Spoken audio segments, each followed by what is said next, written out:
Nou, we hebben hier voor ons lezen stienteertvondsten dingen vlak bij Kalmersweg, nou, regio Lauwerspoel.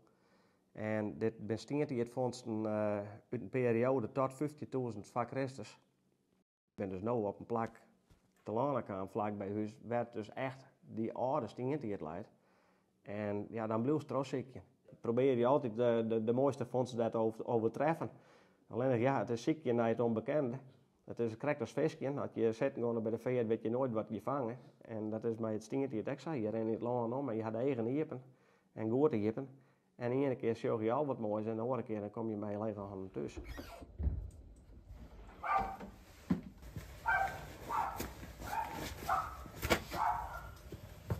Zo, dan eerst nog eens. En dan zullen we even zien of we wat vinden kennen. We staan hier ongeveer 150 meter van de Lauwerspoel. Iets ten noorden daarvan. En dit is het plak. In een cirkel ongeveer van 30 meter waar ik alles voor heb. Zo'n hoeveelheid op deze 30 meter, ja, dat is uniek. Nou, we rennen altijd met de noos op de grond.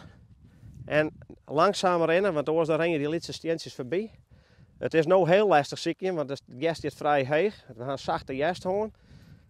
Ik denk dat ik hier al mee tevreden wezen moet. Dat het al wat maximaal haalbaar is. Alleen ja, er zijn natuurlijk nog wel fraaiere exemplaren te vinden. Zal ik zeker nog wel eens een pijlpunt lezen kennen die nog helemaal intact is.